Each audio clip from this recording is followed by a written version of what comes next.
4 মে রাত 11:40 শাহজালাল আন্তর্জাতিক বিমানবন্দরের সিসিটিভি ফুটেজে দেখা যায় দুর্নীতির দায়ে অভিযুক্ত সাবেক আইজিপি বেনজির আহমেদ সিঙ্গাপুর এয়ারলাইন্সে ওঠার জন্য শেষ সিকিউরিটি চেকের জন্য যাচ্ছেন। তার পরনে সোনালী রঙের একটি হাফ শার্ট এবং ছাই রঙের প্যান্ট এবং কালো শু।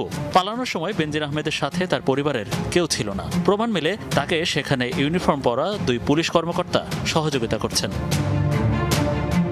বিমানে ওঠার সবশেষ নিরাপত্তা তল্লাশি কক্ষের ফুটেজে দেখা যায় সেখানে থাকা আনসার সদস্যকে বডি চেক করতে না দিয়েই তিনি পাশ কাটিয়ে চলে যান। যাত্রী যেই হোক না কেন শরীরে তল্লাশি করা নিয়ম এই কক্ষে, অথচ ইমিগ্রেশন পুলিশের সহায়তায় সাবেক আইজি বেনজির তার ধার ধারেননি। এমনকি তিনি নিজে দাঁড়িয়ে ইমিগ্রেশন শেষ করেননি। সেখানকার কর্মকর্তারাই বিশেষভাবে তার পাসপোর্টের সিল স্বাক্ষর দিয়ে তল্লাশি ছাড়াই পাসপোর্ট ও লাগেজ বেনজির আহমেদকে হস্তান্তর করেন।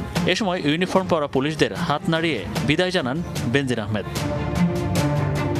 31 মার্চ বেনজিরের ঘরে আলাদিনের চেরাগ নামে রিপোর্ট প্রকাশের মাসখানেক পর সিঙ্গাপুরের উদ্দেশ্যে দেশ ছাড়েন তিনি। শেষবার 4 মে 2024 রাতেই তাকে শাহজালাল আন্তর্জাতিক বিমানবন্দরে দেখা যায়, কিন্তু এখন তিনি কোথায় আছেন তা কেউ জানে না। অবশ্য সংবাদ প্রকাশের পর বেনজির নিজেই ফেসবুকে বলেছিলেন তিনি জীবনে কোনো দুর্নীতি করেননি। যদি কেউ প্রমাণ করতে পারেন তাহলে আমার এবং আমার পরিবার হাসি মুখে সেই ব্যক্তিকে বা সেই গ্রুপকে আমরা সেই সম্পত্তি বিনা পয়সা লিখে দেব।